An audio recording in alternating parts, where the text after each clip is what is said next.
Now listen, it's not fair, but please don't be embittered by this fact that without having done a lick of work, without having spent any time in class, without once walking into that library in order to have anything to do with the graduating class of Harvard, its faculty, or its distinguished alumni, I make a damn good living playing someone who did.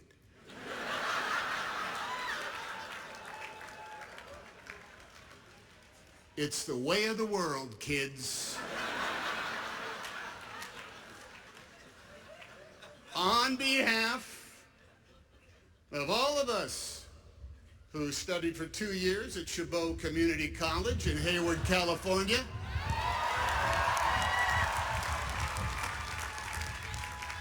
2 semesters at California State University, Sacramento, and for 45 years at the School of Hard Knocks, earning a Bachelor of Arts degree in one damn thing after another. Thank you. I do not, thank you. I don't know much about Latin. I have no real passion for enzymes. And public global policy is something I scan in the newspaper just before I do the Wordle. And yet here I am, closing for Josiah, Palace, and Vic. Thank you, guys. Some of us here can recite by repetition the preamble to a television show we might have seen 5 days a week about a strange being from another planet with powers and abilities far beyond those of mortal men, Superman, who, disguised as a mild-mannered reporter for a great metropolitan newspaper — there were many metropolitan newspapers once, and some of them were great — who could change the course of mighty rivers and bend steel with his bare hands. He was faster than a speeding bullet. He was more powerful than a locomotive, and he was able to leap tall buildings at a single bound. And those are very, very impressive superpowers. No? Well, what was most impressive about his powers was how he chose to wield them. Yeah. Cats were saved from trees, and evildoers were banished to the Phantom Zone, and the innocent were rescued with reliable and assuring regularity. But in those half hours, which have since grown to many full-length films and multiverses, and God, you kids see them all, was the ongoing struggle for not just the protection and safety of the world, but too the exposing of crooks and their lies to the light of day. Superman, you see, and his proxies of Wonder Woman and Captain America and Black Panther and the Black Widow and the Fantastic Four. My God, there's a million of them. They are all enmeshed in that never-ending battle for truth, justice, and the American way. And in such a struggle, being a Superman is a plus, even with his one lethal weakness, exposure to chunks of the wreckage of his home planet destroyed by its own hubris and apathy. But hey, there ain't no Superman nor anyone else in his Justice League. There's just us on this planet. Now, on occasions such as this, beware of certain orators who resort to using sage quotations from historical figures, or the words of legends of literature and arts, or the name-dropping of famous friends as a claim to some kind of wisdom or super ability. Some people standing at this podium shouldn't be considered much more than lucky sots who are in the right place at the right time with the right goods and the right attitude. Or, as a man named Marlon Brando once said to me, Vic, would you pick up that name I just dropped? Marlon Brando, would you hold on to it till we're done? Thank you. Give it back to me at the end. I'm going to need it back. Yes, as a man named Marlon Brando once said to me on a message he left on my telephone answering machine, Tommy, Tommy Handkerchief, this is Marlon Brandflakes calling you to ask where you are. Then later he told me that when he was a young man and registered for the draft, he filled out the form for his name and age, but when it came to his race, he wrote human. For Tommy, what are we all but human? Yeah, we are all but human. Now, as an armchair historian who reads nonfiction for pleasure, the books divine that there has never been a graduating class that has not faced the greatest challenges of all time. That come every spring, the maelstrom of history swirls so wildly that no matter the year or the era or the generation, there is always an atmospheric river of events that makes right now the hinge upon which our fate is turning.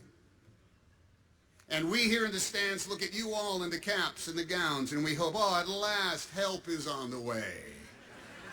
Somewhere matriculating today is a man of iron, a woman of steel, a superhuman just in the nick of time. Now, this is not because we have failed in our duties or are completely spent. We have done some very super things over our generations.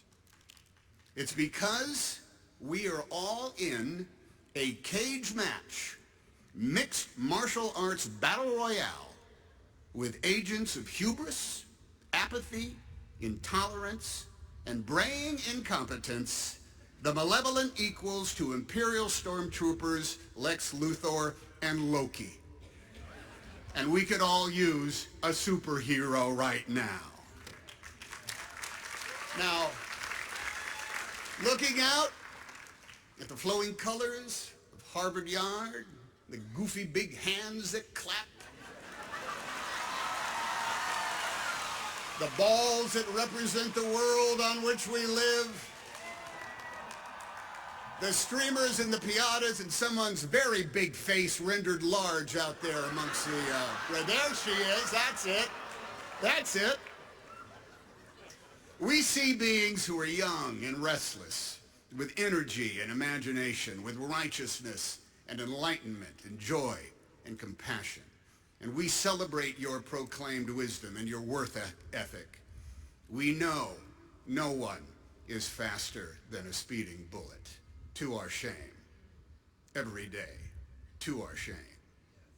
But we can still summon more power than a locomotive, and we are able to leap tall buildings at a single bound if we have the right gizmo. We can change the course of mighty rivers, if such a thing should be done.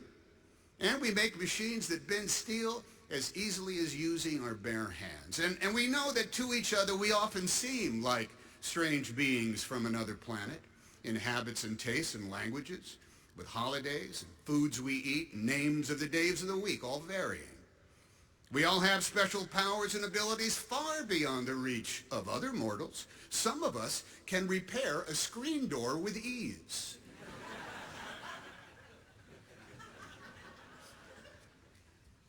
Some of us can take care of a 5-year-old kid and a toddler for 24 hours a day and never stop loving them.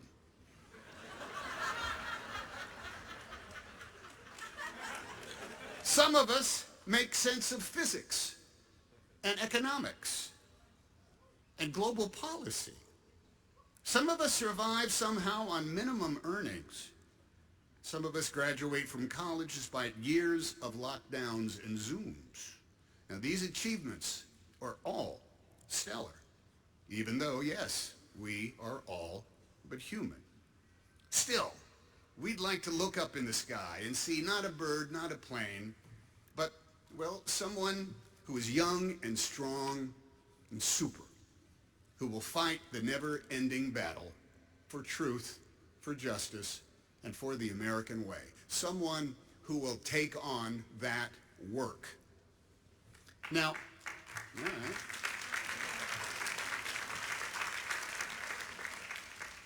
Now, a kooky uncle once said to me, we should all stay in school as long as we can because the moment we graduate, we have to work every day for the rest of our lives. Now, that uncle was, a bit bitter. But he was not wrong. We all get to complain about the man, and we all have debts we gotta pay. And we're all entitled to a day off to lay about. But the work that is called for, that we must do, has no expiration date. It is the construction of our more perfect union. And that job will never, ever be completed. It's one that requires rigorous attention, unfading wherewithal, and all hands. The work is the keeping of the promises of our promised land, the practice of decency, the protection of freedom, and the promotion of liberty for all with no exceptions. And man, that takes on a lot of work. It's work that is done on multiple job sites every single day, and you could call each of them the battle for truth, justice, and the American way. Yes, the American way. The American way is exampled in both plain sight and in subtle attitude. It's in moments of routine exchange and in broad expectations. It's in places of historic weight and import and in the small spaces in which we all stand. The American way could be exampled when you respect the law and the rights of all, because if you don't, who will? When your food is brought to you and you thank the server, because if you don't, who will? When you pick up the litter that has missed the recycling bin, because if you don't, who will? When you vote your conscience and make sure your neighbor has the opportunity to do the same with theirs, because if you don't, who will?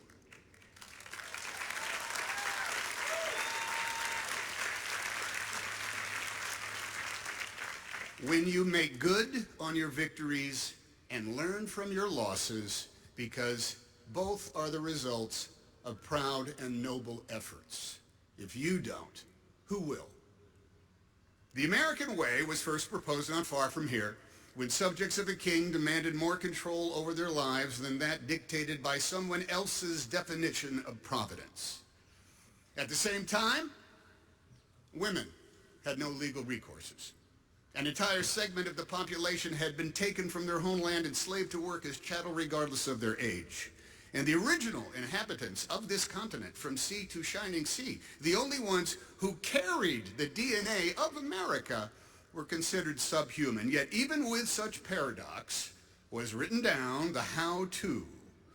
How to establish justice, ensure domestic tranquility, provide for the common defense, promote the general welfare, and secure those blessings of liberty for ourselves and our posterity, no matter as time and conflict and the institutions of our democracy would determine our gender, our race, our creed, our color, our chosen deities, or who we love. For it is our manifest destiny to pursue our own happiness. All of us, no exceptions, are entitled to the inalienable rights of liberty and freedom because we live in the United States of America.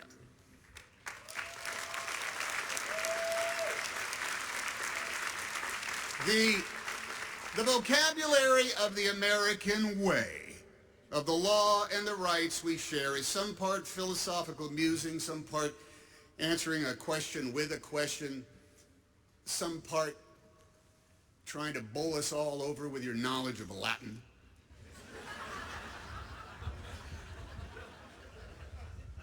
Some part answering the question with a question. And the rest is all practical. It's even physical, and it's certainly tangible. It's the language of telling the truth.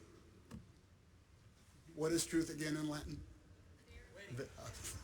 Veritas. The language of telling the truth. It is in the vision quest for truth that we look to you newly incorporated members of the Justice League of Avengers to come to the rescue. For the truth to some is no longer empirical, it's no longer based on data, nor common sense, nor even common decency.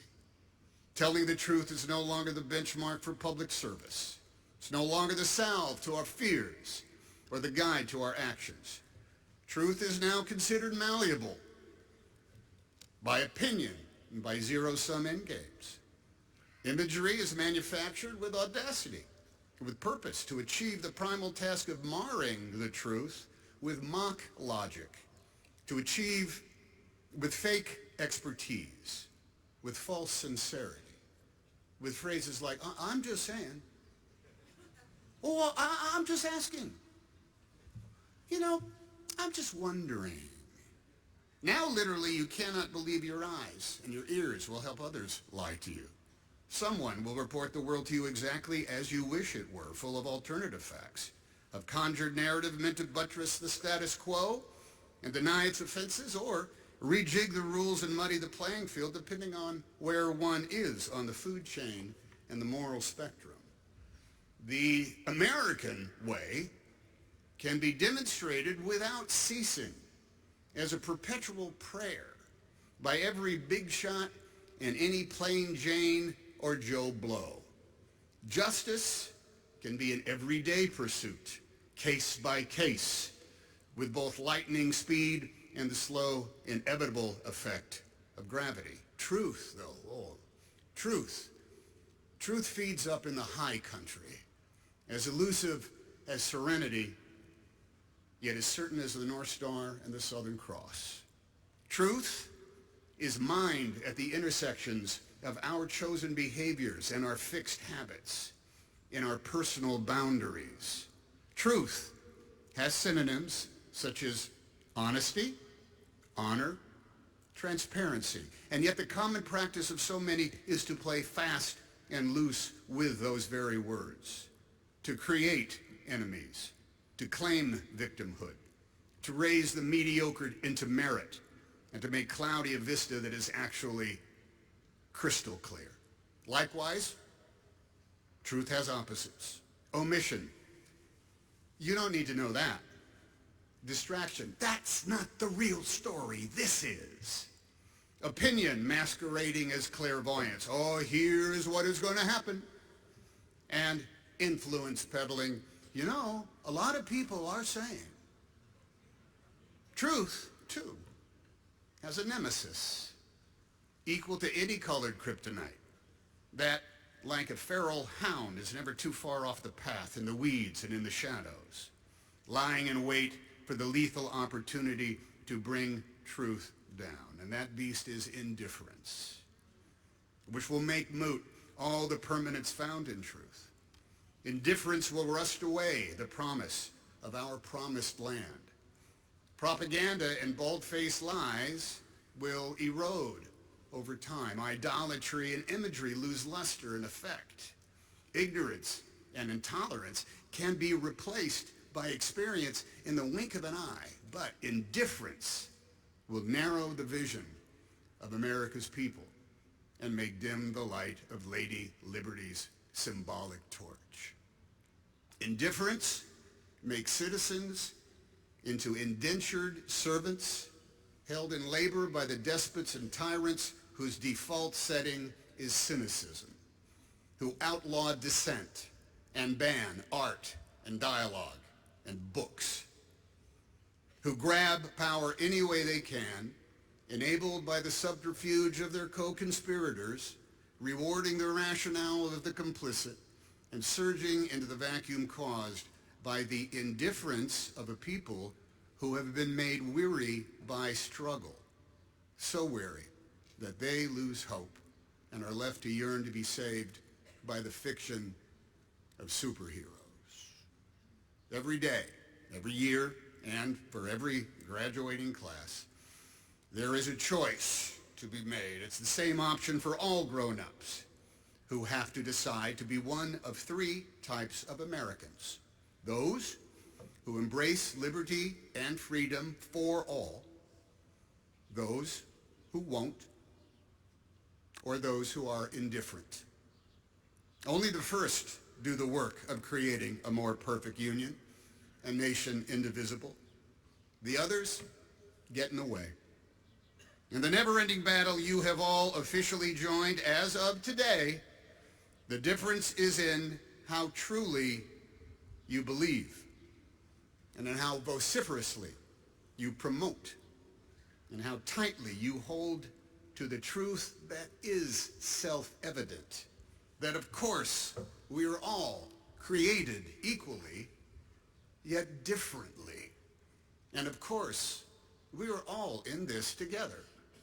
If we do the work, justice and the American way are within our grasp, no matter our gender, our faith, our station, our heritage or genetic makeup, the shade and hue of our flesh, or the continental birthplace of our ancestors. Why is that truth so hard for some to accept, much less respect? If you live in the United States of America, the responsibility is yours, ours. The effort is optional. But the truth is sacred, unalterable, chiseled into the stone of the foundation of our republic.